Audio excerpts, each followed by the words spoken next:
ninasimama kwa neno lako.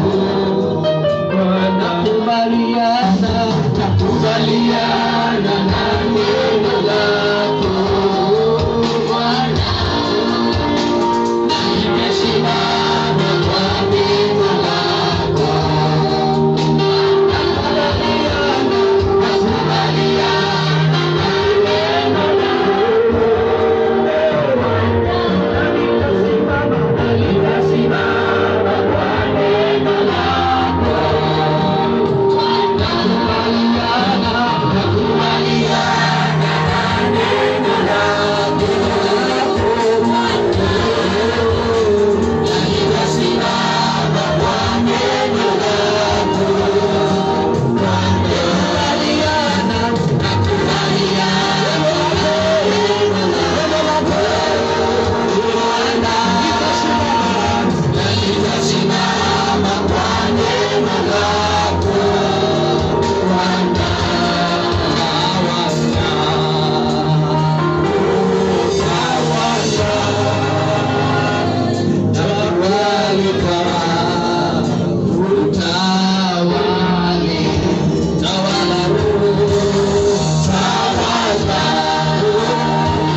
of Jesus. Ubarikiwe Mungu. Oh, ubarikiwe. Uliyetuleta umbali huu, ubarikiwe. Ubarikiwe Mungu, ubarikiwe. Uinuliwe sana Mungu.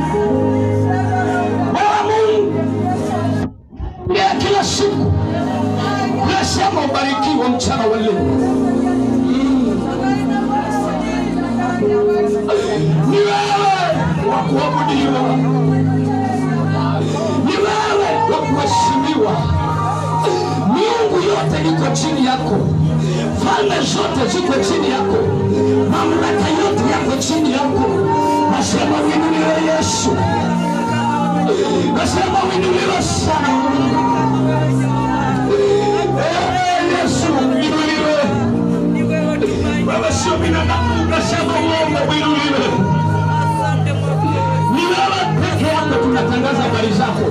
Kama vile Paulo anasema, hatutakuja kuhubiri habari zetu, tunasema habari za yule aliyekufa na kufufuka, yule aliyeshinda kifo na mauti. Basi tunasema habari hizi ila uoga wala mashaka. Tunajua tunayemtumainia yeye ndiye Mungu wa kanisa. Kanisa ni lako, wewe ndiye mwenye kanisa. Basi ni kazi ya mikono yako, inaangusha chini kila sauti, inaangusha chini kila pepo na kila roho, mamlaka yote ya kuzimu. Nasema ikose mamlaka. Ninaita nguvu za Mungu, naita nguvu kwa nyumba hii, naita nguvu kwa nyumba hii, naita mbingu, naita mbingu itawale hapa, naita nguvu za Mungu katika jina la Yesu. Ila sauti ya maisha ya Mungu ikose nguvu mchana wa leo. Naita uwepo wa Bwana, nasema Mungu tawala, nasema madhabahu, kuanzia maisha yangu, kuanzia roho yangu, kuanzia huduma yangu, katika jina la Yesu Kristo, mfalme wa amani, Mungu mwenye enzi. Ninakuabudu, ninakuabudu. Oh, I worship you, Lord. Uliyetatua mitego ya maadui, uliyetikisa mbingu, uliyetuponya magonjwa, uliyetufungua vifungo, uliyeleta uzima. Wewe ndiwe nakuabudu mchana wa leo. Kama sio wewe hatungefika hapa, kama sio wewe tungekuwa tumezikwa, kama sio wewe tungekuwa tumeangamizwa. Lakini ashukuriwe Mungu asiyelala wala kusinzia, anayelinda Israeli, anayeokoa Israeli, anayetetea Israeli. Ainuliwe Mungu wa majeshi. Nakuabudu, nakuabudu, nakuabudu. Holy Ghost, Holy Ghost, worship you. Holy Spirit of God, Holy Spirit of God, intervenes in this service, intervenes in this service, intervenes in this service, Lord, intervenes in this service. Ingilia kazi yako Bwana sasa.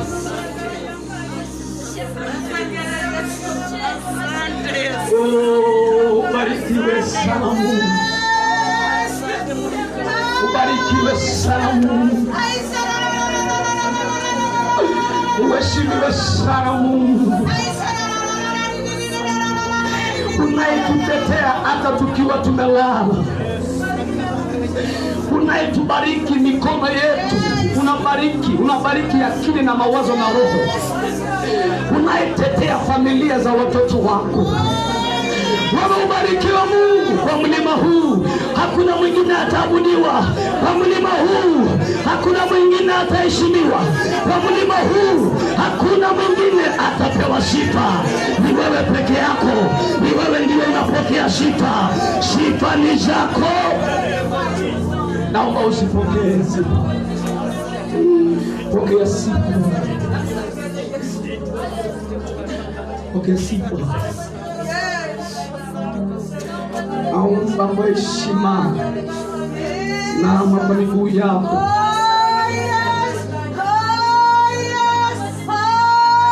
Simama kwa miguu yako. Bwana Yesu, tunakubariki. Tunakubariki. Kumbuka watu hawa. Hawa ni watu wako. Musa alikuambia, Bwana, kumbuka watu hawa.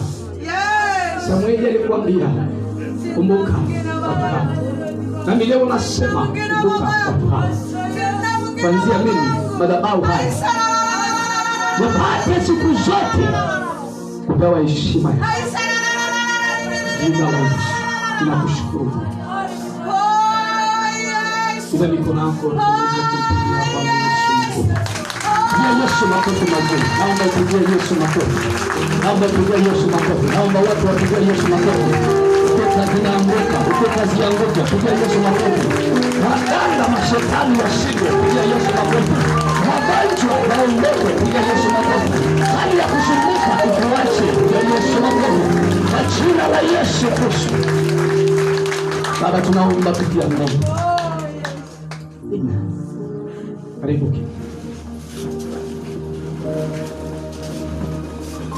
Biblia imesema kwenye kitabu cha Hesabu, Numbers chapter number 14. Kitabu cha Hesabu mlango wa 14. Biblia inaniambia hivi, Hesabu 14:11. Ukipenda unaweza kusoma chapter 14 verse 1 na kuteremka. Biblia inasema hivi, Bwana akamuuliza Musa, je, watu hawa watanidharau hata lini? Wasiniamini hata lini? Nijapokuwa ninafanya ishara hizo zote kati yao, nitawapiga kwa tauni na kuwaondolea urithi wao. Nami nitakufanya wewe kuwa taifa kubwa, kisha yenye nguvu kuliko wao. Basi Musa akamwambia Bwana, ndipo Wamisri wataisikia habari hiyo, kwa kuwa wewe uliwaleta watu hawa kwa uwezo wako kutoka kati yao. Kisha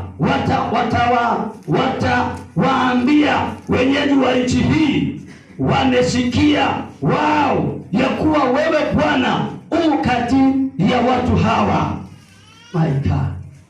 Maana wewe Bwana waonekana uso kwa uso, na wingu lako lasimama juu yao. Kisha wewe watangulia mbele yao katika nguzo ya wingu mchana, na katika nguzo ya moto usiku. Basi kama wewe ukiwaua watu hawa mfano wa mtu mmoja, ndipo mataifa yaliyosikia habari za sifa zako watakaponena na kusema, ni kwa sababu yeye Bwana hakuweza kuwaleta watu hao kuwatia katika nchi aliyowaapia, kwa ajili ya hao amewaua nyikani. Basi sasa nakusihi, maombi haya ni ya Musa kwa wana wa Israeli. 18, nitasoma 17. Basi sasa nakusihi sasa sana uweza wa Bwana wangu na uweza mkuu, kama ulivyonena uliposema, Bwana ni mpole wa hasira, mwingi wa rehema, mwenye kusamehe uovu na makosa, naye makosa kwa njia yoyote, mwenye kuwapatiliza wana wa uovu na baba zao katika kizazi cha 3 na cha 4. Nakusihi usamehe uovu wa watu hawa kama ukuu wa rehema yako ulivyo, kama ulivyowasamehe watu hawa tangu huko Misri hata hivi leo. Bwana akasema, mimi ninawasamehe kama neno lako lilivyokuwa, lakini hakika yangu kama niishivyo, tena kama dunia hii mzima itakavyojawa na utukufu wa Bwana, kwa sababu watu hawa wote ambao wameuona utukufu wangu na ishara zangu nilizozitenda huko Misri, na zangu nilizozitenda huko Misri na huko jangwani, pamoja na haya wamenijaribu mara hizi 10, wala hawakusikia sauti yangu. Hakika yangu hawataiona hiyo nchi niliyowaapia baba zao. Mungu saidi. Wala katika hao wote walionidharau hapana atakaiona. Lakini mtumishi wangu Kalebu, kwa kuwa alikuwa na roho nyingine, a different spirit, ndani yake, naye ameniandama kwa moyo wote, nitamleta yeye mpaka nchi hiyo aliyoingia, na uzao wake wataimiliki. Basi Waamaleki na Mkanaani wakaa katika bonde. Kesho geukeni mkaende jangwani kwa njia iendayo bahari ya Shamu. Watu wa Mungu waseme amina. Nisikilize kwa dakika nyingi zilizo mbele. Biblia inazungumza kitabu cha Hesabu. Ni kitabu ambaye ilikuwa inapeana hesabu ya wana wa Israeli, na ni kitabu cha historia kwa Agano la Kale iliyoandikwa na Musa. Na kitabu hiki inazungumza sana safari ya wana wa Israeli na hadithi yao waliokuwa nayo, ama walipokuwa wakitoka nchi ya utumwa wakienda kwa nchi ya ahadi. Hapa walikuwa wameanza kuhesabiwa na walikuwa wanaangaliwa, kwa sababu bado walikuwa kwa safari. Na Biblia inaniambia Musa ndiye aliyekuwa akiwaongoza, na tukafika mahali kuna conversation, mazungumzo ya Mungu na Musa wakiongea pamoja.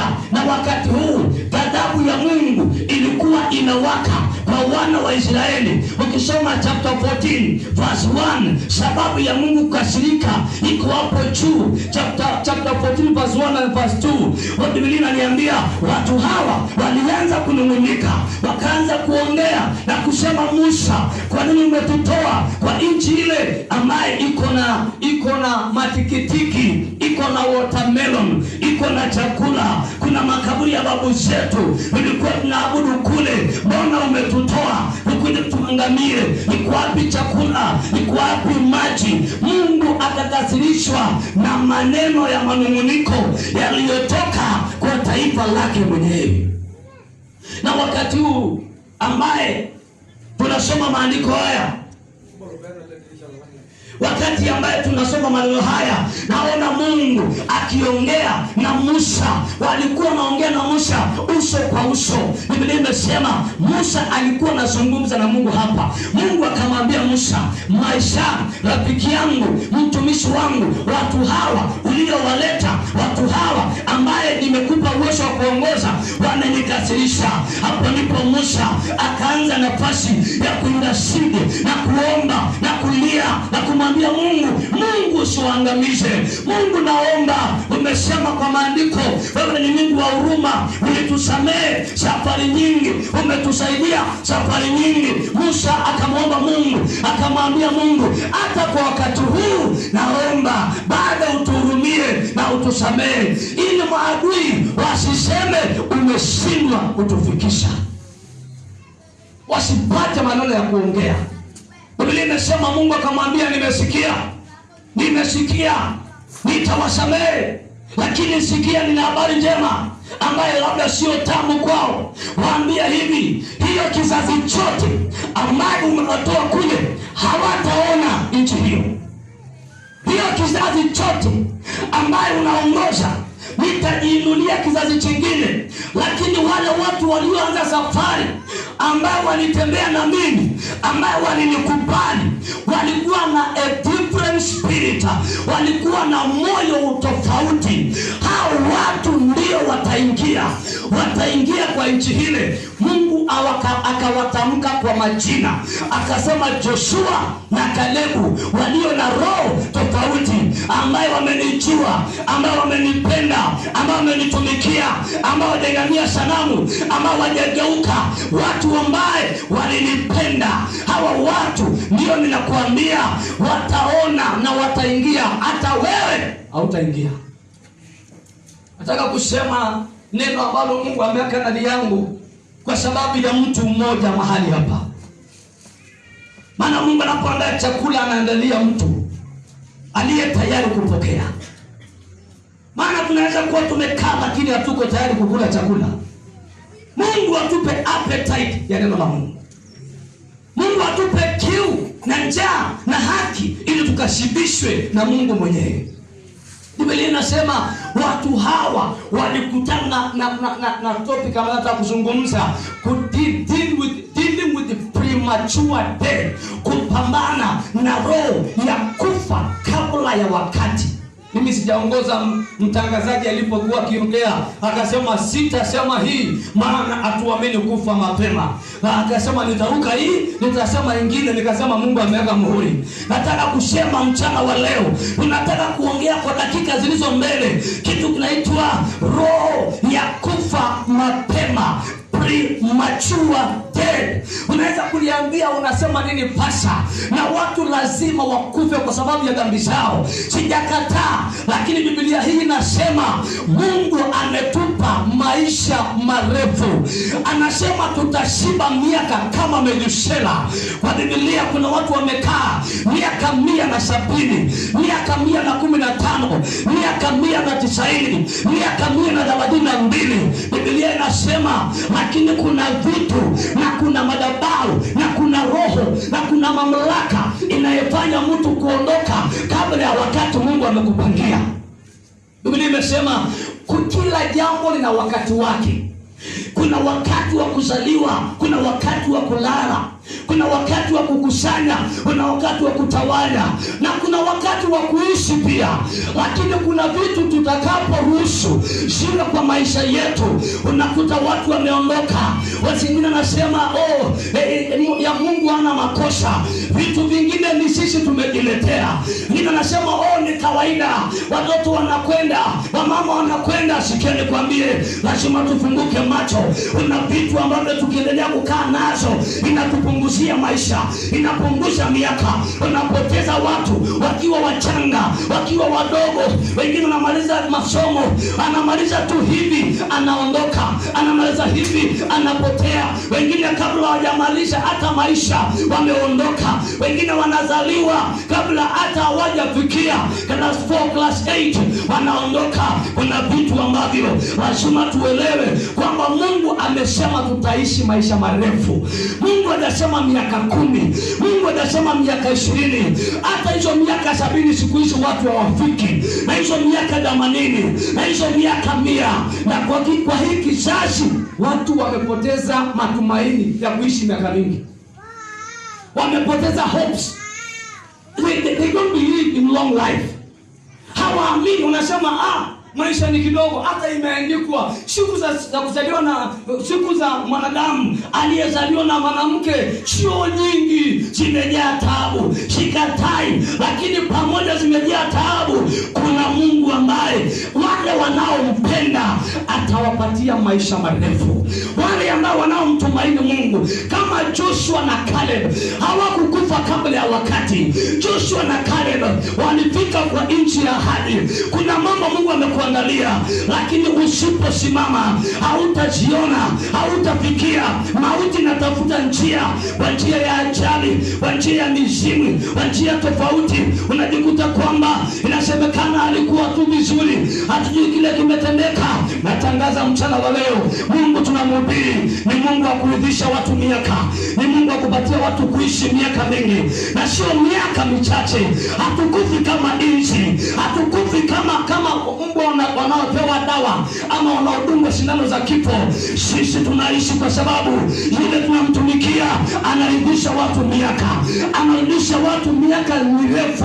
Uone kizazi cha 4, uone wajukuu wako, uone watoto wako wakiolewa, uone watoto wako wakioa, maana hiyo ndiyo mipango ya Mungu kwetu.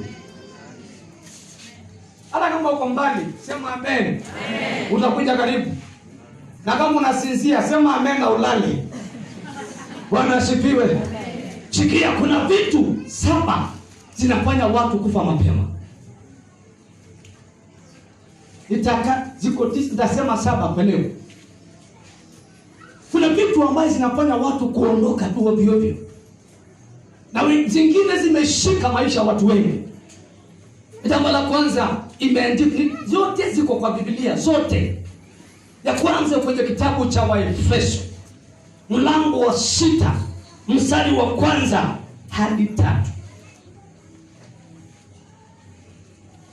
Na lazima tukiri kama vile Nabii amesema, sitakufa nitaishi. Hata kama ajali imekuja.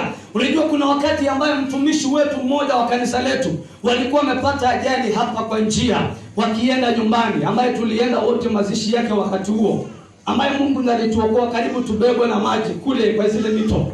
Na wakati ambao walipata ajali, ile mama alikuwa wanakaa na yeye hapo, akamwambia mchungaji, kataa kufa, kataa, sukatae mauti, tukatae. Akamwambia mimi sitaki kufa, na kataa, na gari na roho. Akamwambia mchungaji, si tukatae. Akasema mimi nataka kupumzika, na akaaga. Yule mama akakuwa hai mpaka saa hii, yuko hai. Maana hizi vitu, kuna nguvu kwa maneno ya kinywa. Utaumba uzima au utaumba mauti kwa kinywa chako. Bwana Yesu asifiwe. Naomba mtu kama unaweza kuandamana na mimi kwa kusoma Biblia, nikisoma tu sema tu unasoma, ili tuweze kwenda kwa wakati. Vitu ambavyo vinafanya watu kuondoka. Na ukumbuke maandiko tumesoma, watu waliondoka before their time. People died. Wengine walimezwa na ardhi kwa sababu walinung'unika, kwa sababu kuna vitu walifanya. Kuna watu wengine wamekufa wakiwa hai, maana wamekufa kiroho, wamekufa. Lakini leo nimekuja kusema neno la Mungu linaleta uhai kwa kila mtu atakayeamini. There is life in the word of God. There is victory in the word of God. There is revival in the word of God. When you believe the power of the word, wewe hautakufa, utaishi kwa jina la Yesu Kristo. Kama kuna mtu amefungua, nitajifungulia. Waefeso 6:1. Maandiko matakatifu yanasema, enyi watoto watiini wazazi wenu. Enyi watoto watiini wazazi wenu Katika Bwana. Katika Bwana. Maana hii ndio haki. Yes. Ya pili nasema, waheshimu baba yako na mama yako. Amri hii ndio amri ya kwanza yenye ahadi. Ndio. 3, upate heri ukae siku nyingi katika dunia. Watu waseme amen. Amen. Nimesema siku chache. Upate heri uishi siku kidogo. Upate uheri uishi mwaka moja. Upate uheri ni kwamba ubarikiwe. Ya pili, uishi siku, majira, miaka nyingi kama Joshua na Caleb. Uishi miaka, usibe miaka. Uishi miaka na sio ya kuteseka. Wacha nikwambie, ukiishi miaka mirefu si ya kuteseka. Mungu atakuinulia mtu wa kukulisha kwa uzee wako, kama vile alimuinulia Mary aliyemzaa Kristo. Kristo akamuinulia Mary mtu ambaye atakayemhifadhi, atakayekaa naye kwa uzee wake. Inasema akamuinulia nani? Jina lake Yohana, ambaye ndio amekaa na mama yake Yesu. Yeye ndio amemhifadhi mama yake Yesu. Nasema kwa uzee wako Mungu atakuinulia watu ambaye watakubeba kwa uzee, watakulisha kwa uzee, watakusimama na wewe kwa uzee. Hautateseka kwa uzee. Mungu atakupa maisha ya kushiba, na kwa uzee ataweka watu mzigo ya kubeba. Amen. Kwa jina la Yesu Kristo. Bwana akasema hivi, Akasema ya kwamba utii wazazi. Hiyo ni jambo ambalo linafanya watu wengi kuondoka before time, kutowaheshimu wazazi wao. Imemaliza watu wengi. Watu wengi wamedharau wazazi wao. Labda umekaa hapa na uko na mwaka hujapigia dadi simu na mami. Hamuongeleshani, hamuna mwelekeo na wao. Watu wengine hawana heshima kwa wazazi. Hiyo inakuletea kupunguza miaka yako. Inakuletea wewe kutaabika na kuteseka. Na Bwana anasema leo ya kwamba uheshimu mzazi, ya kwamba utii. Ukisoma kwenye kitabu cha Kumbukumbu la Torati 5:16 5:16 nasema waheshimu baba yako na mama yako. Amri hii ni amri ya kwanza yenye ahadi. Ndio hiyo sasa nilikuwa naitafuta sana. Amri ambayo iko na ahadi. Ahadi ni gani? Ahadi ni hii: ustawi, baraka na wingi wa miaka. Nasema hivyo vitu tatu. Utastawi au utateseka. Ya pili, utabarikiwa au utalaaniwa. Ya tatu, miaka mingi. Sijui kama ninaongea mambo yangu ambayo Biblia yako inasema hivyo. 5:16 Biblia inasema Kumbukumbu la Torati 5:16, waheshimu baba yako na mama yako kama Bwana Mungu wako ndio alivyokuamuru. Kama Mungu alivyokuamuru. Siku zako zipate kuzidi. Siku zako, your days, ngoa mnono yanako. Hapo nani? Zipate kuzidi. 1. Nawe upate kufanikiwa katika nchi upeayo na Bwana. Ufanikiwe kila mahali Mungu atakupea. Akikupea Ukambani ufanikiwe huko. Akikupea hapa ufanikiwe huko. Ukienda Tanzania ufanikiwe huko. Nchi Mungu atakupea ufanikiwe. Imeisha. Upate kupata nyakati, furaha na siku nyingi ambazo Mungu atakuongezea miaka, baraka.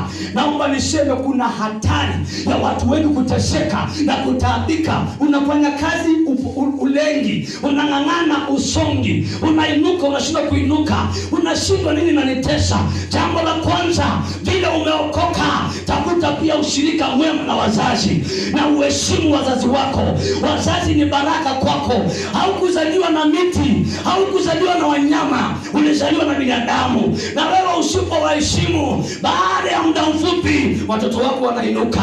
Unakuwa ni kuridhiana mambo mabaya. Umeridhi, watoto wako wanaridhi. Kutotii au kutii, na wewe hawatakutii na wakwake hawatamtii mpaka hiyo agano ivunjike. Na leo tunatangaza kila roho ya kutotii Mungu atuondolee, na kuheshimu wazazi wetu Mungu aweke ndani yetu, ili tunapofanya kazi Mungu aifanikishe.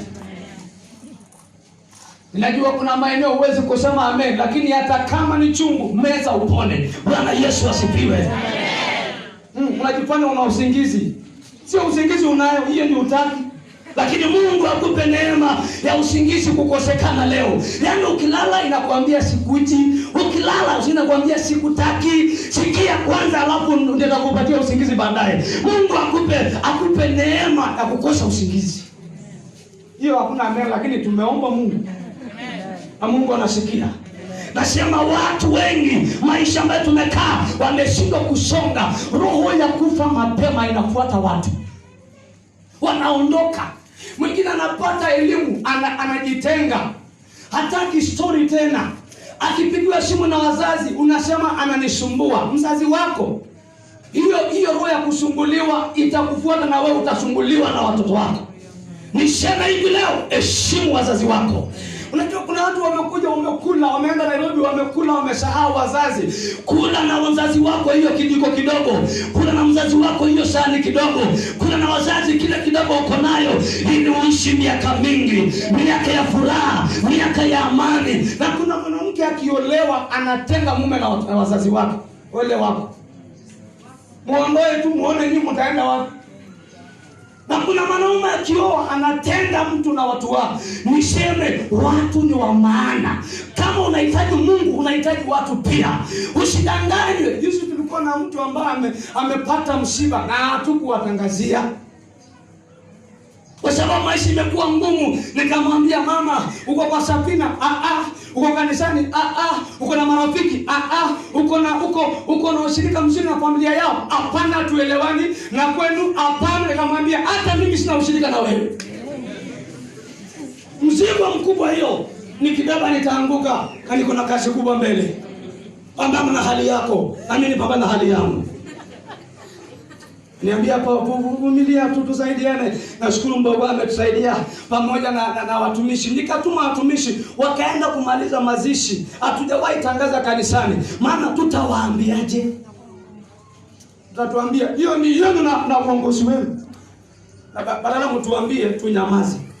Roho inafuata watu na maisha. Unakaa na mwanaume anakuzalia watoto 10 na ujui kwao kuna shida. Bwana Yesu asifiwe. Very dangerous life. Unazaa tu, unaongeza ingine, unaongeza kingine, unaongeza kingine na ujui kwao. Mungu akufungue akili. Kweli. Kwa mama, mnanipenda kweli? Bwana asifiwe. Biblia imesema mwanamke mwenye akili atajenga nyumba yake. Lakini mpumbavu, sio mimi nimetokanana. Mpumbavu sio yangu hiyo. Biblia atabomoa. Mwangalie mwambie usibomoe ndoa yako. Acha niache mambo ya ndoa sasa. Nasikia roho inakuja hapo. Acha niachane naye. Nasema kuna kitu inaitwa premature death. Inashika wanaume na wanawake.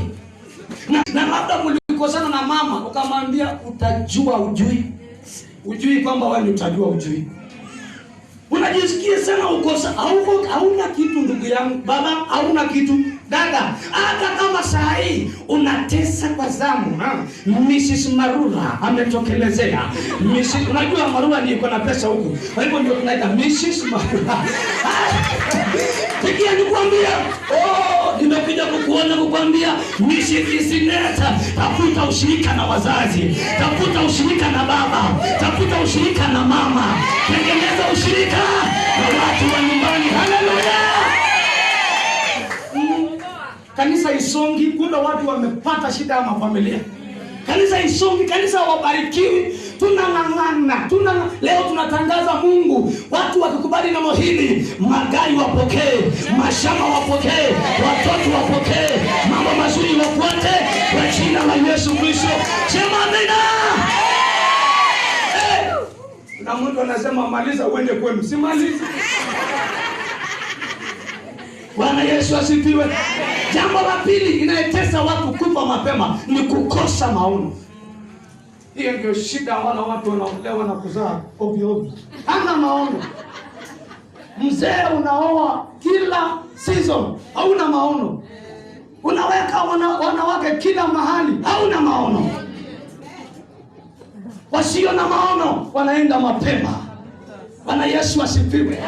Inasema Biblia imesema kwenye kitabu cha naamini kitabu cha Proverbs, lack of vision, people pasipo na maono watu. Kitabu gani? 18. I know everybody knows that scripture. Pasipo maono, haijalishi iko Hosea, iko Methali, moja wapo soma ile unapata. Hata wewe ni mhubiri huko umekaa hapo, lakini usinikosoe kabla sijamaliza. Nipe nimalize kwanza. Next time ni wewe utasimama kwa madhabahu na biolojia yako. Bwana asifiwe. Jina la Yesu libarikiwe. Lack of vision. Watu wanakufa kwa sababu hawana maono. Hata akikufa hakuna hasara. Maana anakula hewa ya Mungu bure. Anakula chakula bure. Anajaza vitu vingine zaidi bure. Yaani anasumbua watu bure, hana maono. Nasema siku ya leo Mungu apatie familia maono. Mungu apatie mwanaume maono. Mungu apatie kijana maono. Kijana usikuwe tu uko hapo. No, you must have a vision, a purpose of living. Why are you alive? Kwa nini uko hai leo? Ndugu yangu, hatuko tu kanisani. Kanisani tunaomba Mungu. Hii ni Sunday school. Ni shule ya Biblia, ya Jumapili ya Biblia. Na shuleni tunaondoa nini walimu? Sio mimi nimesema, nyinyi ndio mmesema. Tunaondoa nini? Na hapa pia kuna ya kiroho. naiondoa. Mimi niondolewe na wewe uondolewe. Maisha ya kukufa mapema ikatae. Kuna watu ambaye ukiangalia maisha ya familia yenu, hakuna mtu amefika 50. Anaenda. Watoto wanakufa mapema. Nashukuru Mungu kwa familia moja ambaye ulikuwa na roho hii inatesa. Ikafika mahali mzee akafungua moyo. Akasema kuna kitu nilipanda na ndio maana nanitesa leo. Inamaliza familia yangu. Leo nataka watumishi wakuje waniombee, waniondolee. Na kuanzia siku hiyo watu wakapona. Haujasikia tena mtu wako hospitali. Ninatangaza kuna vitu lazima ukubali kuacha ili uende mbele kwa jina la Yesu na uweze kufanikiwa. Jambo la 3, kutomcha Mungu. Usipomcha Mungu, wewe unaenda mapema. Kutomcha Mungu. Kumcha Mungu ni chanzo cha maarifa na hekima. Na hiyo naipenda na naomba nitasoma hiyo sana. Biblia imesema kwenye kitabu cha Methali 10:27, 10:27. Inasema hivi, kumcha Bwana kwaongeza. Hata wewe unaweza angalia kitabu chako vizuri kama nasema hiyo, ama nimeleta kitabu kingine hapa. Kumcha Mungu kwaongeza siku za hajasema za wanyama, imesema za ando wangai. Mungu inaongeza siku za mtu. Bwana Yesu asifiwe. Inasema siku, kumcha Bwana kwaongeza siku za mtu. Ikasema bali miaka ya wasio. Si mtu asome kwa sauti kusikie kama ni hivyo inasema. Soma tu. Kumcha Bwana kuongeza siku za mtu. Haipunguzi, inaongeza. Bali miaka ya wasio haki miaka za wasio haki zitapunguzwa. Bwana asifiwe. Acha tuone mtu anang'ang'ania kufa mapema. Soma Mhubiri 7. Mtu anang'ang'ania kuondoka mapema. Baba Mungu anamwambia, "Kwa nini ukufe haraka? Kwa nini? Kwa nini ufe? Kwa nini uende mapema?" 7:17.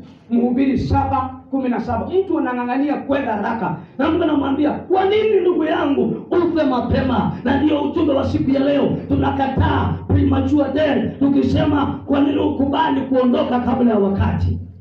Nasoma Mhubiri 7:17. Usiwe muovu kupita kiasi. Maana uovu inalete kufa mapema. Wala usiwe mpumbavu. Maana hata upumbavu unaenda kwa mnyama na unaona mnyama ndio ule anakumaliza. Kwani ufe kabla ya wakati wako? Nafikiri hiyo ni swali. Kwani ukufe kabla ya wakati wako? Sio utoke kwa hiyo laini. Imefika hapo. Kwa nini kumbe kuna kufa before time? Kwa sababu maovu, mabaya, maneno machafu yanafanya watu kuondoka. Watu wengine wamekufa kwa vitu vya aibu, maisha ya mateso na utumwa. Ninatangaza leo kumcha Bwana kunaongeza wingi wa siku. Ukitaka kuongezewa siku, mche Bwana na ujiepushe na uovu, ujiepushe na miungu, ujiepushe na sanamu. You will live a long life in Jesus name. Somebody say amen. Nataka tu kwenda kwa haraka kama kuna maana nataka kukamata. Unasoma Zaburi ya 91:16. Biblia imesema kwa siku nyingi nitamshibisha, nami nitamuonyesha wokovu wangu. Siku nyingi, sio siku kidogo. Mungu atakupatia shibe na atakuelekeza kwa wokovu. Maana umemcha Mungu, maana umemkubali Mungu. Kwa siku nyingi, many days, nitamshibisha. Mungu akushibishe mpaka kwa uzee. Mungu akushibishe. Nataka Mungu akupe neema. Lazima tupambane na roho hii. Tumechoka kupoteza watu ovyo ovyo.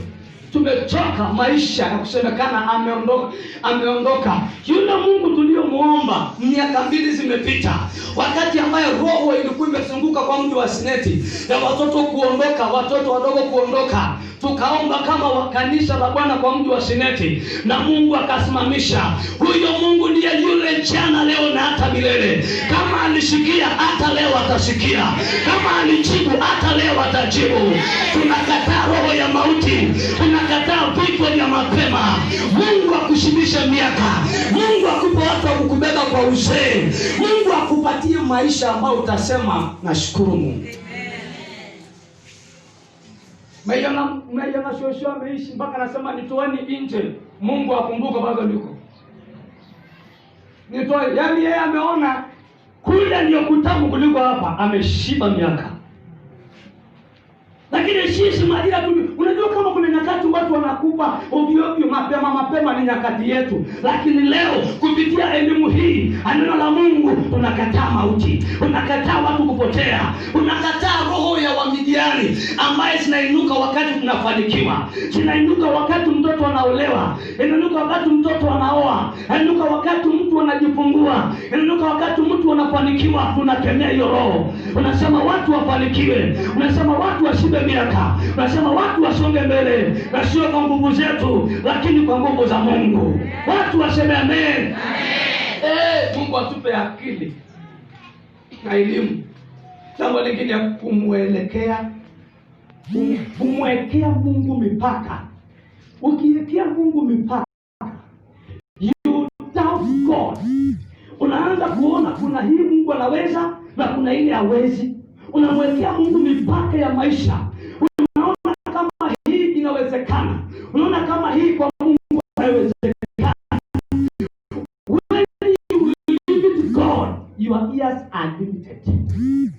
If you limit the working miracle of God, the working miracle of God will limit the ears that you are supposed to live under the sun. So you have to believe God holistically that He is able to do. The Bible says, Ephesians chapter 3 verse 20, He is able to do exceedingly, He is able to do abundantly, He is able to do more than what I can think of, because He's not a man to lie. He is a mighty God, working miracle God. He is worthy to be praised. He is Alpha and Omega. He knows my tomorrow. He has the final say of my life. You have to believe God. Do not doubt God. Usiwe na mashaka na Mungu. Salimia kama unasikia usingizi kidogo. Good night. God bless you as you sleep. Na ukichaota ndoto, Yusufu wako kwa nyumba wa kutafsiri. Nyumba iko na Yusufu, lakini hatuko kifungoni, tumewekwa huru tukiweza kutafsiri ndoto. Mwangalie mtu, mwambie Yesu anakupenda. Mwambie tena, mwambie Yesu anakupenda. Mtakie heri ya miaka mingi. Mtakie heri ya miaka mingi. Kama Alfred hujui kusema, tulia tuambie wengine. Mtakie heri ya miaka mingi. Alfred anaogopa kuongea. Mtakie mtu heri, wewe acha kuniangalia. Mtakie mtu heri, mwambie I wish you long life. I wish you, mwambie hata kama ni wajamba. Hata kama ni Kimasai, mwambie ndio kwa lile ndima. Ishi miaka ya ndima. Ndio kwa lile ndima. Kwa jina la Yesu, hakuna kufa kabla ya wakati. Hatutakufa, tutaishi kushuhudie matendo ya Mungu kwa maisha yetu. Tutaishi kwa jina la Yesu. Haleluya! Haijalishi wametupangia nini, itakuwa chakula kwetu. Wanaopanga njama ya Disemba, leo tunapangua mipango ya mauti ya Disemba kwa jina la Yesu. Wanaopanga njama ya kuinua madhabahu yao kuingia 2021 ili wafanikiwe, leo unatuma malaika wafanye msako. Tunapangua kazi zao. Tutaishi kushuhudia matendo ya Mungu. Bwana asifiwe. Kuna mtu anakuchukia bure, mwambie nichukie na umeze wembe na ikumaliza na wewe mchukie. Nitaishi kwa jina la Yesu. Sio yeye ndiye ako na maisha yangu. Nini nakusumbua? Wacha kuchukia, maana backbenchers wanaitwa kwa backbiters are always backbenchers. Kaanga tu, soma number plate nikifanikiwa, soma number plate nikiolewa, soma number plate nikioa, soma number plate nikinunua gari, soma number plate nikizaa watoto, soma number plate nikimtumikia Mungu, soma number plate nikiendelea kuishi, maana sitakufa. I will not die. Bwana asifiwe. Kila mitego uliotegewa unategua kwa jina la Yesu. Hakuna mauti. Watoto wetu hawatakufa, wake zetu hawatakufa wakijifungua.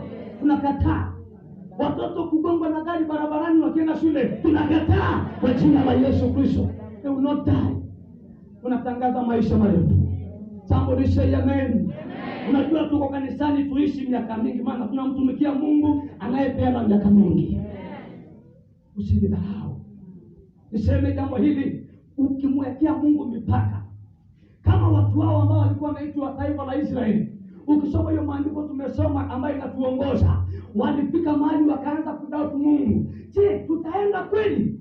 Tutafika kweli kwa nchi ile? Tutafika kweli mahali Mungu amesema? Na Mungu akasema watu hawa wamekuwa na mashaka na mimi.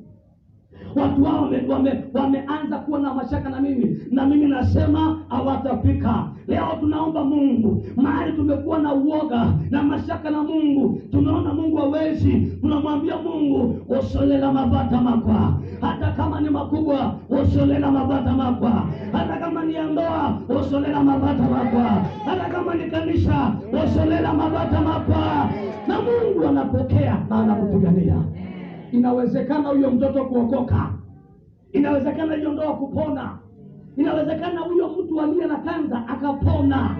Inawezekana huyo aliyelaaniwa anamwaga mate ikakwisha akapata uzima.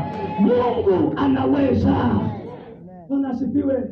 Hajalishi umetaabika miaka ngapi, Mungu aweke kidole katika mahitaji yako leo. Mungu atie kidole chake. Na Mungu aseme yes, because he has the final say of our life. Mtu aseme amen. Pokea roho kama Joshua na Kale. Roho isiyovunjika moyo. Roho ya tofauti. Roho ambayo inasema hata kama kuna Wamidiani tutaenda. Hata kama kuna mapandikizi la watu tutaingia kwa jina la Yesu. Bwana Yesu asifiwe.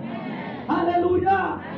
Najua Mungu ameweka ujumbe huu ndani yangu, mpaka nilikuwa naenda najikuta na ubiria gani nikienda. Magari naenda najikuta na ubiria, nakuta watoto wanaambia kaeni chini, hamtakufa mtaishi. Nitaendelea. Naenda nakuta mna anasema utakufa utaishi kwa jina la Yesu. Nashindwa na abiria nani? Kumbe nilikuwa na ubiria mpaka hewa imezoea kukula watu. Nasema haitakula watu. Mauti haitakula watu. Wale wameinua midomo yao kumeza. Nasema Mungu afunge midomo za mauti kwa jina la Yesu Kristo. Bwana asifiwe. Jambo la tano ni kwamba oh my God, kutomtumikia Mungu. Wewe ukigeuka kutumikia miungu, tarajia kuondoka mapema. Wewe ukijichanganya, kuna watu wako kanisani na wanapenda sana mambo ya vituko za waganga, na umekaa tu hapa, kaa upunguze miaka yako. Enda akupunguzie miaka. Huyo mtu ana maisha yako. Aliye na maisha yako ni Yesu Kristo, mwana wa Mungu aliye hai. Ameshinda kifo, ameshinda mauti. Na kuna maandiko huwa napenda kwa Biblia inasema, kama Mungu hakutunyima mwanae wa pekee, his only begotten son, kama hakutunyima, nini ingine hata tupatia? Kama hakutunyima the only son, nini ingine hata kupea? God can give you whatever that you pray, that you want. Nasema kutomcha Mungu kunaleta kifo cha mapema. Na imeandikwa vizuri kwa Biblia. Kitabu cha Exodus, Kutoka 22, 25 na 26. Exodus 22. Exodus 23:25. 23:25. Imeandikwa vizuri. Ukitumikia Mungu utaishi miaka mingi. Imeandikwa hivyo. Nasoma Kutoka 23:25. Ndio baba. Maandiko yanasema nani mtamtumikia Bwana, mtamtumikia Oleporian Mungu wenu, angaini, naye atakibarikia chakula chako. Sikiza vile Mungu anabariki mtu anamtumikia Bwana. Akasema atakulaani, Bwana ametamka baraka. Atabariki leo mkuruma na maji yako. Akare akiugu mae. Ngoja ndugu yangu, imeandikwa vizuri ile vitu tunataka kila siku kwa maisha. 1, chakula, Mungu atabariki. 2, mae, Mungu atabariki. 3, nami nitakuondolea ugonjwa kati ya mtu mwingine.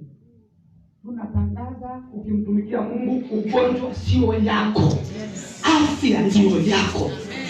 Imeandikwa kwa Biblia, Endelea baba. 26 Ndio. apata kuwa na mwenye kuharibu mimba. Semeni amen. Hiyo roho ya kuharibu mimba, ukimtumikia Mungu, mimba unabeba, unajifungua vizuri. Hata kama ni ya kiroho, haitaharibiwa. Maana Mungu ndiye amesema.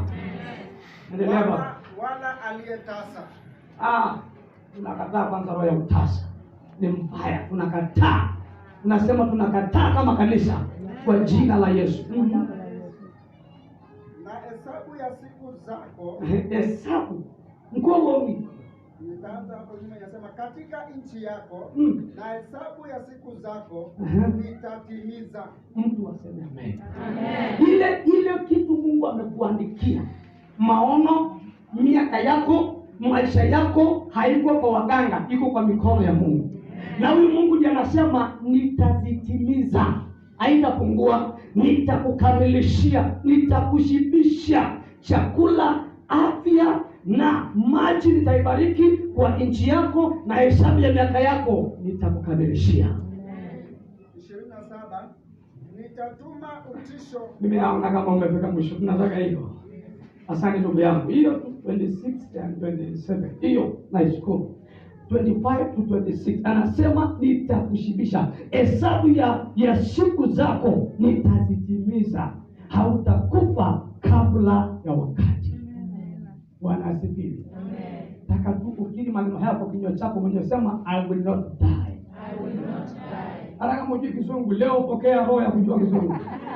Sema I will not die. I will not die. Weka vizuri, sema I will not die. I will not die. Hapo unataka tuimbe ile wimbo ya nini? Jamaa, atakufa. Hivyo kishinde, atakufa. Huyo mtu wako sawa, maana anaishi atimize ndoto. Natangaza kwa jina la Yesu, hakuna kitu hatari kama kutomtumikia Mungu. Na zaidi ukimtumikia Mungu na kwa mikono imelegea, kwa mikono ambaye haina nguvu, ama kwa kusukumiwa. Mtumikie Mungu kwa roho yako yote, kwa nguvu zako zote, kwa akili yako yote, na kwa time yako yote, na wewe utashibishwa miaka kwa jina la Yesu Kristo. Jambo la pili mwisho, maisha ya dhambi inaleta kifo cha mapema. Hii kweli ni kali. Maisha ya dhambi. Dhambi, Biblia inasema vizuri kwenye kitabu cha Warumi 6:23. Mshahara wa dhambi ni mauti, lakini karama ya Mungu ni uzima wa milele. Kwa hivyo dhambi inaleta kifo cha mapema. People die because of their sins. Hakuna kitu kimeua hao wana Israeli kama dhambi ya kuabudu miungu. Wacha nikwambie, ile kitu inaua watu haraka kwanza kwa majira haya ni watu kuabudu miungu. Watu wamechanganywa maisha. Yaani unasikia na unaambiwa vizuri. Unajua mimi nashukuru Mungu, maana tuko kwa huduma ambaye sio ya AIC peke yake. Tunahudumia watu wa mataifa yote. Nilikuwa nahudumia watu wengine hapo ambao wametoka Kidorani, wamekuja wakalala huku, wakakuja kutulia, wakaningojea mpaka mchana. Nikaja kuwahudumia. Wakaniambia pasa, sisi tumetembea pasa. Na hata tulikuwa tumetembea, tulikutania siku moja na washirika wako wawili mahali moja. Hebu nikataka kujua ka story.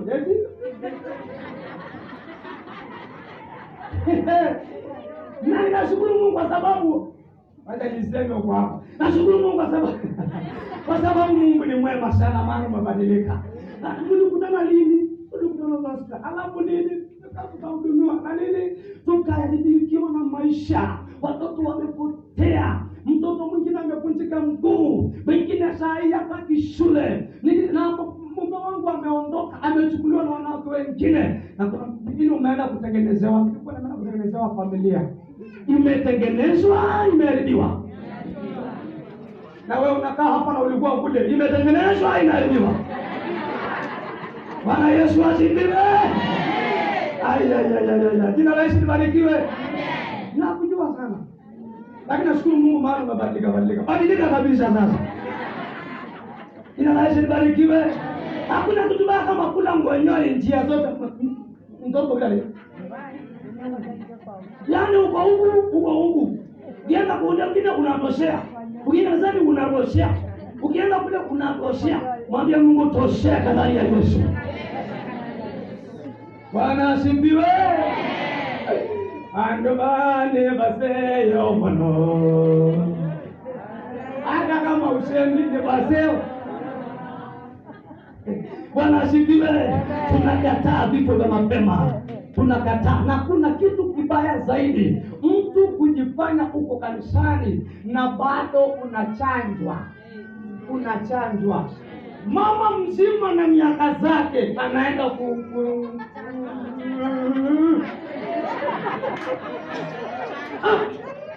yupo sana. Kijana na masomo yake anaenda mwangalie, mwambie sio wewe. Nashukuru Mungu maana tunamwambia. Bwana Yesu asifiwe. Hakuna kitu kinafanya watu wakufe mapema kama kujichanganya. Mwingine alienda kutengeneza mzee, badala atengeneze mzee kumbe unaenda kutengeneza mzee ndiye atoshee kile unasema. Alipopita alinyoroshwa kwanza. Unaweza bwana nilikuwa nimesema wewe mzee atulie. Sasa namwambia mganga atulize mtoto au atulize wewe mzee. Wewe kishirani wangu. Tukishana. Kumbe atachapa mambo yote kuita kishirani. Unakana kishirani. Mwangalie mwambie si wewe. Watu wasioamini Mungu wanaenda kwa mganga ndio kibanda ipanuke. Wanaenda kwa mganga ndio katuka kaongezeke. Ukienda kachumbi kanagaukia hapo. Ukienda kasukari akasongi. Ukienda miguu iliyokuwa ikija umezipukuza.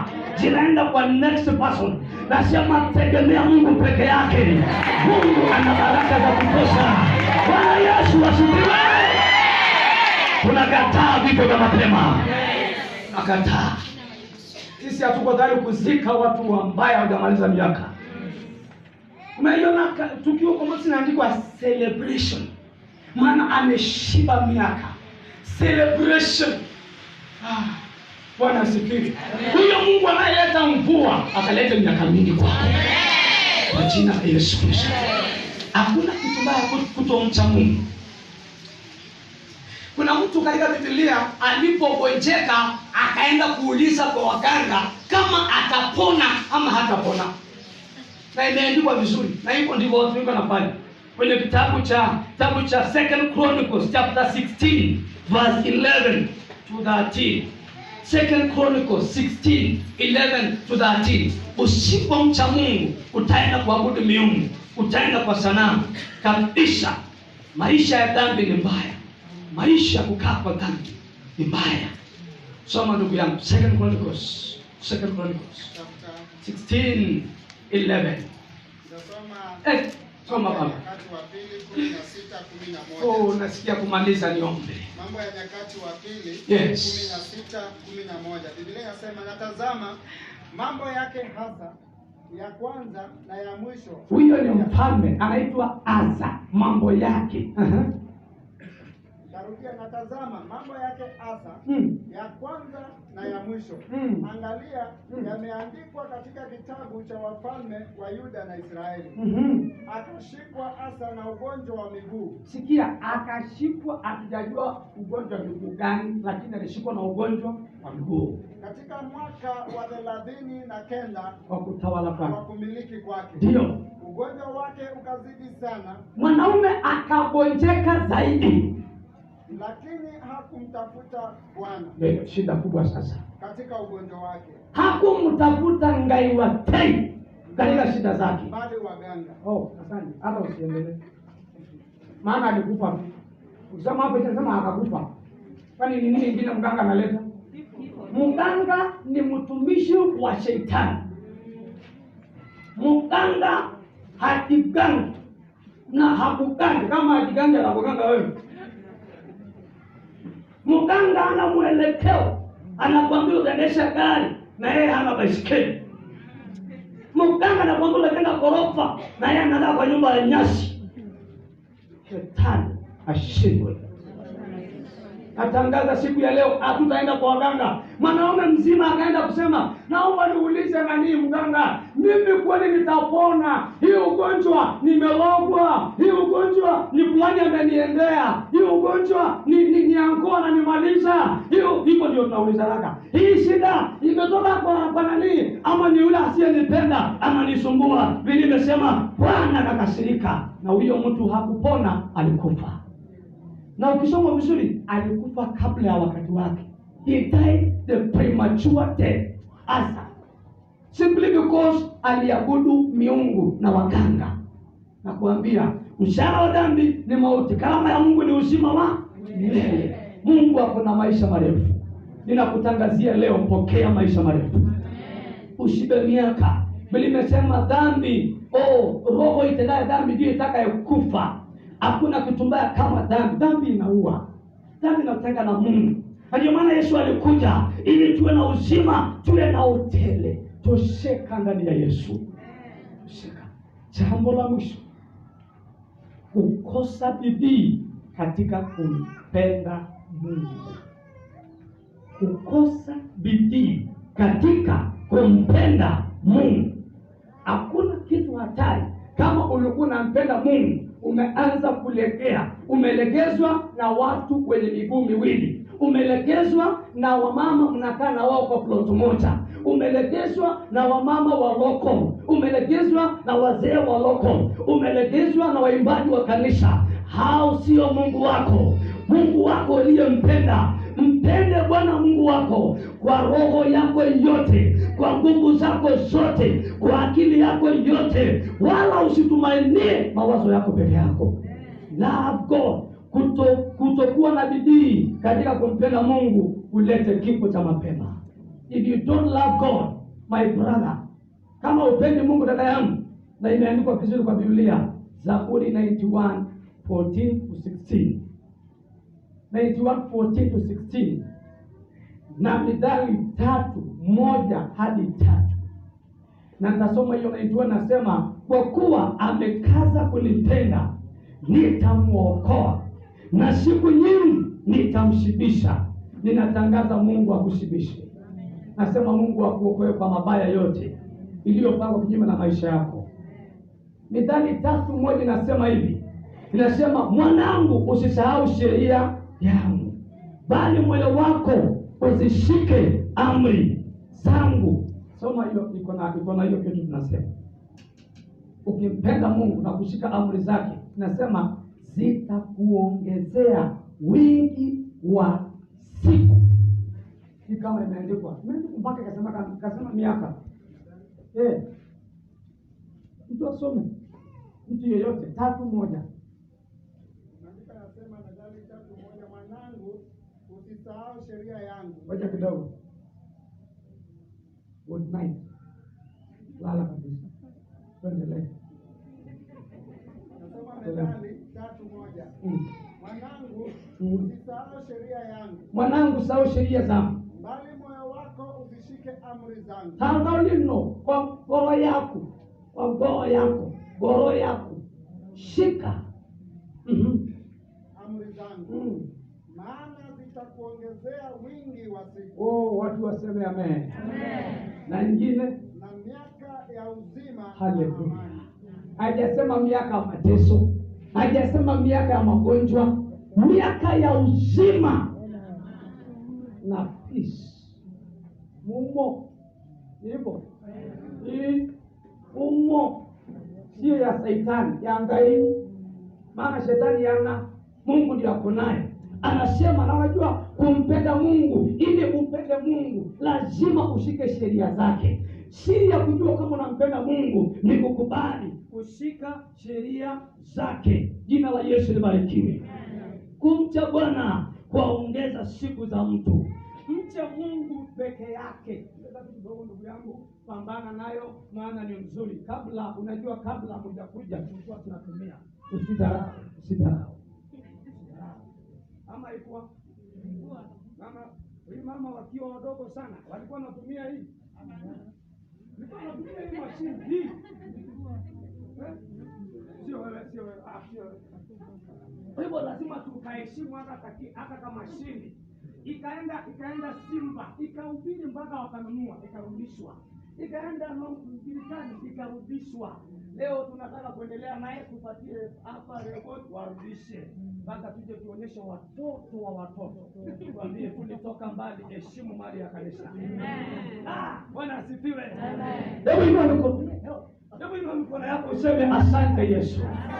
Jina la Yesu libarikiwe. Baba, oh my God, tusaidie tafadhali. Punguza baba, weka kwenye phone. Kasipelekwa kama touch screen. Ya analog. Inapelekwa pole pole. Zile redio ambazo tunazungusha tena. Irudi tena iimbe.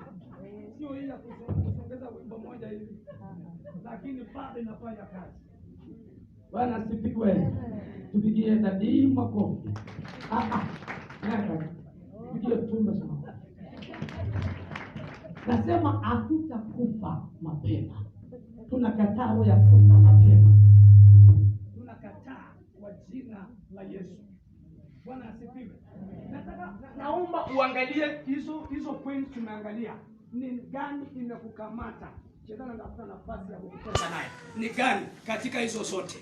Lazima kuna mahali adui ametafuta kutesa maisha yako, na leo tumekuja kukanusha hautakufa kwa jina la Yesu. Angalia tu hizo points. Ni wapi? Ni kwamba umekosa kutia bidii katika kutumikia Mungu, aliyekupenda Mungu, ama umekuwa mtu wa kupiga kanisa. Kuna watu wamekaa nje ya kanisa wanapiga kanisa. Watu wengi siku hizi waliacha kanisa tangu wakati wa corona, na nimefuatilia wamekuwa wakichangia kupiga kanisa. Ole wao. Ole wao. Wanakaa kwa vikao kujadili wamama wa kanisa. Wanakaa kwa vikao kujadili wachungaji. Hata kama kiatu changu kimelala, wachana na mimi, kitainuka wakati wa Mungu. Wanasifiwe. Wacha. Nashukuru Mungu, maana bado tunasema hatutakufa na tunaendelea, na kifo kishindwe, mitego yao ishindwe. Wanaosema wanaongojea tuanguke. Unajua kusoma kwenye kitabu cha Matendo ya Mitume, kuna watu walikuwa wanaongojea Paulo aanguke, azimie, akufi. Si ndio? Walikuwa na mwandae sema, "Wewe jamaa ngojeni uone, next minute ngoja uone." Wakangojea, maana nyoka alitokea kwa kuni akiota moto jioni, kuna baridi katika nchi alikuwa kihubiri, imefika jioni anaakisha moto. Nyoka bahati mbaya akatokea, akampanda mwanaume, akasema ngojeni muone. Huyu ngoja. Hiyo nyoka ni ile mbaya, ngoja uone. Wakangojea, wakasema huyu kuna maroho. Huyo anaandamana na hizo ngoja. Wakangojea, wakaona anaendelea, akasema kuna Mungu anamtumikia. Hivyo ndivyo watu walivyo. Natangaza, tutasimama mpaka waone Mungu tunamtumikia. Tutaendelea mpaka wajue tunatumikia Mungu wa kweli. Usikatishe tamaa na mwanadamu. Usikatishe tamaa na mwanadamu. Hata kama ameongea nini, wewe tangaza sitakufa. Anaheri mtu yule anayemtumikia Bwana, anayemwabudu Mungu kila wakati. Nasema kwa jina la Yesu hatutakufa. Milango, kuna watu ambaye siku zote wanatafuta kukuangamiza. Wanakupeleka kwa makesi, wanatafuta kukuua. Wanaenda kwa agana, nasema maliza huyu. Anasema huyu asifaulu. Kwa waganga wanapeleka jina, mavazi, vitu vingi, pesa, sarakasi. Tunasema kwenye kitabu cha Mithali, shimo waliochimba wao wenyewe ndio wataingia. Hiyo sio yako na sio yangu. Umeandikiwa miaka mingi ya uheri. Simama kwa miguu yako ukisema, I will not die in the name of Jesus Christ.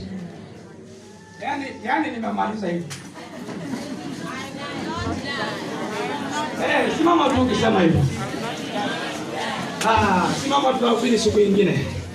Hatutakufa kwa jina la Yesu. Nataka uamini Mungu kwa dakika 2 tu. I will not take long time as you pray. Naomba uamini Mungu katika hitaji la moyo wako leo. kile kitu imefanya wewe kuteseka. Hiyo mlango ya mauti inafunguliwa na shetani, hata kama ni magonjwa, hata kama ni laana, hata kama ni mikosi, hata kama ni ajali, hata kama kwa familia. Yamkini kuna watu ambaye kumekuwa mkizika kila mwaka, mkizika baada ya miaka 2. Kuna tarehe ambaye lazima mtu afe, kuna tarehe ambaye lazima mtu aavye mimba, hiyo roho ni ya kifo pia. Kuna tarehe ambaye unajua, kuna watu tulikuwa tunaomba na wao hapa, wakati mwingine ananiambia tarehe fulani ya mwezi wa 6 kila mwaka lazima kuku aangukie kwa nini dimbwi la maji ambao ametengeneza, na akiangukia naye mtu lazima akufe. Lazima kwanza kuku aingie, alafu mtu akufe. Lazima kuku aingie. Kwa hivyo kuna mtu anatoa sadaka. Leo natangaza kila sadaka imekuwa ikitolewa, tunageusha kwa maadui kwa jina la Yesu. Hakuna kifo tena kwa maisha yetu katika jina la Yesu. Na mikono yako tu 1 minute 2 minutes, just raise your hands up in the name of Jesus Christ. Kuna wimbo ambayo tulikuwa tumeimbiwa tukianza ibada, naipenda sana hiyo wimbo. Bwana naomba, Bwana unitakasi, na pia naomba utawale maisha yangu katika jina la Yesu. Matuimbe tu kwa wengine na Mungu atatusaidia. Let's worship. Sasa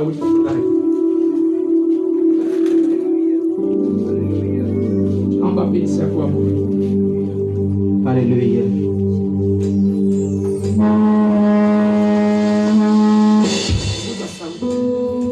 Yes. Hallelujah. Thank you, Jesus.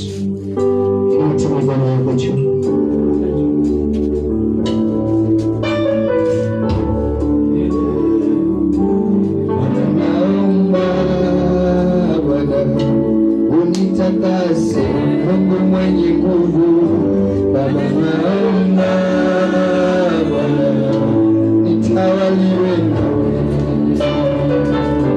Bwana naomba Bwana unitakase Mungu mwenye nguvu, Bwana naomba Bwana nitawaliwe nawe. Bwana naomba unitakase mimi mwenye nguvu, Bwana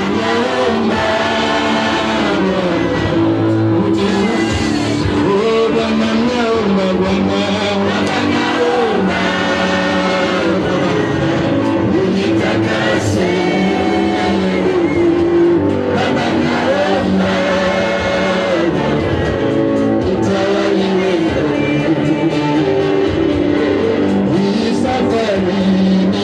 Bwana, haitashi neema yako Bwana Yesu, unitawale. Siwezi peke yangu Bwana, nahitaji Bwana, unitakase, unitawale. Bwana naomba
kichawi, nguvu zote za kimapepo, nguvu zote za kimatili, nguvu zote za kishetani, tunakemea, tunakemea.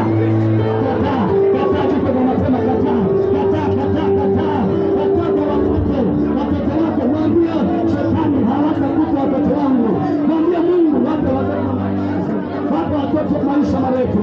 Omba, omba, omba, wajukuu wako waishi, watoto wako waishi, wazazi wako waishi, wewe pia utaishi. Mwambie Mungu nipe maisha mema, maisha marefu, nishibishe miaka, watoto wangu niwaone wakiwa wanaendelea nikashinda miaka. Bwana, ninakataa roho ya mauti, ninakataa mikosi na balaa, ninakataa kwa jina. Naomba uombe, endelea kuomba, endelea kuomba. Hata kama ulisema wewe hautatoboa, hata kama alisema wewe hautaendelea, nasema utaendelea, nasema utafika kwa hatima. Hiyo milango iliyofunguka, nasema Mungu anafunga, nasema Mungu anafunga, nasema Mungu anafunga hiyo milango ya mikosi na balaa, hiyo milango ya magonjwa. Ninasema hautakufa. Vifo vya aibu, vifo vya ulevi na pombe, vifo vya usherati, hautakufa kwa jina la Yesu. Tunakataa hata kama ni ile roho ya mapenzi ya kugana na shuka, tunakataa kwa jina la Yesu, tunakemea kwa jina la Yesu, tunakemea kwa jina la Yesu. Baba, wakumbuka wazazi wetu, tunaombea wazazi wetu, wazazi wetu maisha mazuri. Watoto wangu tunaombea, naombea watoto wangu kwa kimwili na kiroho. Ninasema Mungu awashibishe miaka, tukaone mkiendelea. Furaha ya mioyo yetu ni sisi kuona maisha yako ikiendelea, maisha yako ikiinuka. Furaha ya moyo wangu ni kukuona wewe ukiwa umeendelea. Mwambie Mungu nisaidie, Bwana Yesu nisaidie, Bwana Yesu nishibishe miaka, Bwana Yesu nipiganie, Bwana Yesu nitetee.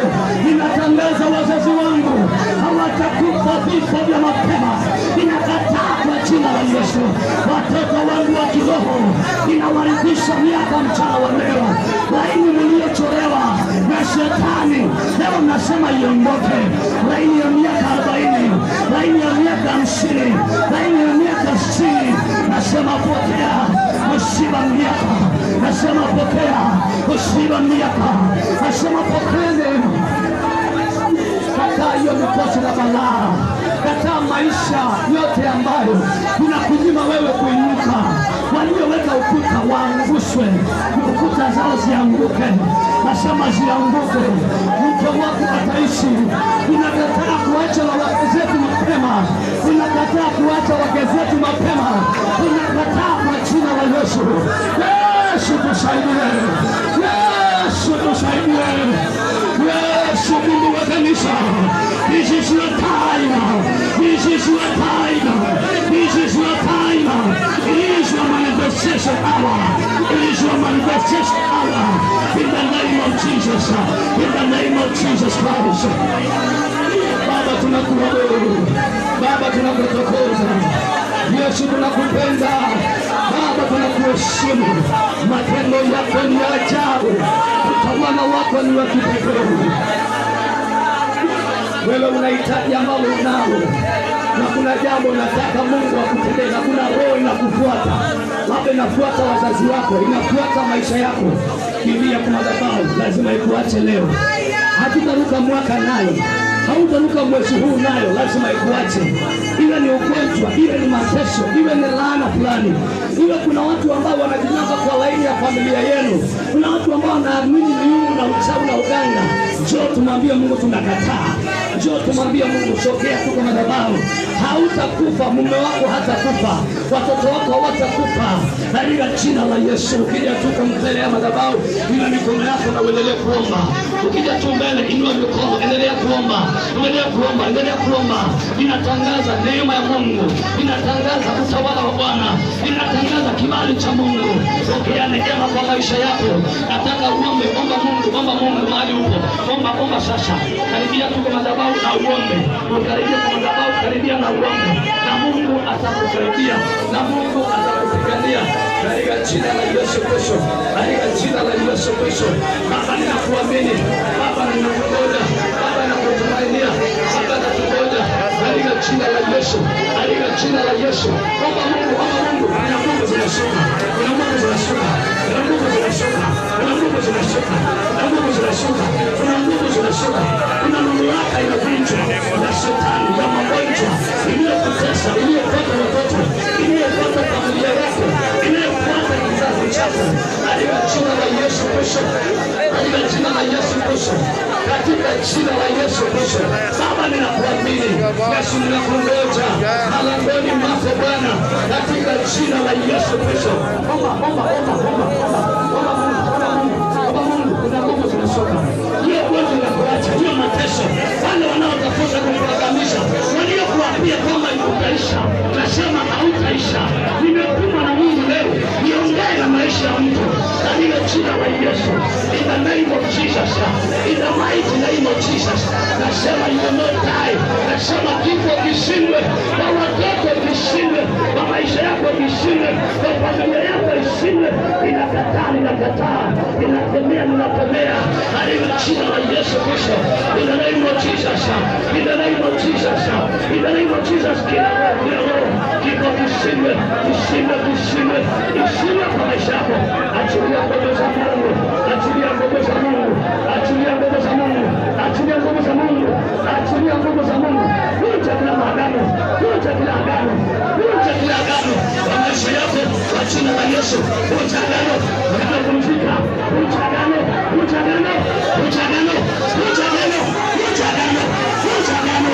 Unaweza lazima mama mfunike na shuka, funika miguu, funga miguu vizuri, funga miguu yake. Leo ndio siku lazima akombolewe. Nasema vunja agano, agano kunjika, agano kunjika, agano kunjika, agano kunjika.